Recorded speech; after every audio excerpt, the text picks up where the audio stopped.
Or are you really good at structuring something to images? Yeah, I was in the zone there for a while. I mean, zone. you know, I just managed to. I was very excited about that, having that avenue. You know, I really not a lot of artists were writing for films then. There wasn't much pop music in movies. This was at the very beginning. And so it was all very experimental, and we just sort of try things on and see what worked. What they had in that scene as temp, back in those days, the director's temp music was never really considered to be what they're going to use. Right. So they didn't really try and license the temp music like they did later. But they had a Bob Dylan tune in the opening scene. And so what I got from that was that they wanted to portray this kid as a kind of a, you know, future rebel of some kind. He was going to break away, Yes. you know, from the country club set eventually. Right.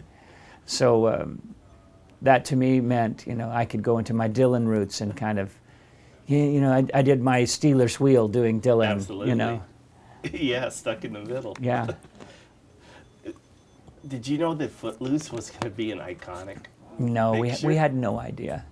We had no idea, you know. Because that's a monster hook. No, my buddy was Dean Pitchford, who wrote the screenplay. And Dean came to me and said, look, I've been working on this screenplay, and I was wondering if you'd do me a favor and read it through, and if you like it, maybe we can write a couple of songs for it.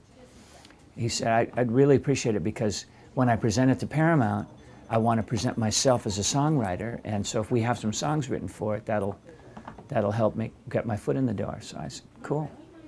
So I read it, and you know, I was not like blown away. It was Footloose. It wasn't Gone with the Wind, you know. But it was cool, and I thought, all right, you know, I'll do a favor for my friend, and we wrote a couple of songs for Footloose, and basically I used melodies that, you know, I didn't figure I'd ever record, because Footloose was so left of everything I was doing back then.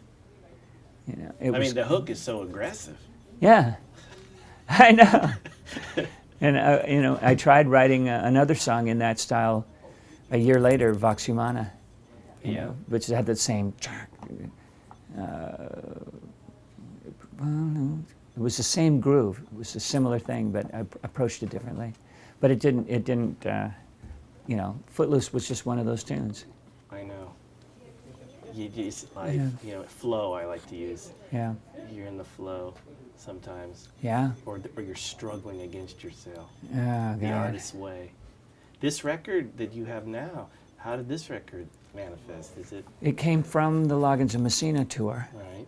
You know, that when I was out with Jimmy and I had the acoustic guitar back in my hands and I was playing music that I'd written as a 19-year-old, a 20-year-old, and I saw a level of simplicity to the music that I'd kind of lost track of. And I'd gone in more of an R&B direction. I had two big brothers. One big brother was big into rockabilly and folk music, and the other big brother was big into R&B. And so I was raised on two divergent styles of music. And so my Loggins and Messina years were much more of my rockabilly upbringing, with a little of that Aretha thrown in there in my vocal approach to things. But I was always sort of a what do you call it, a conglomerate Hybrid. a hybrid of all these different styles.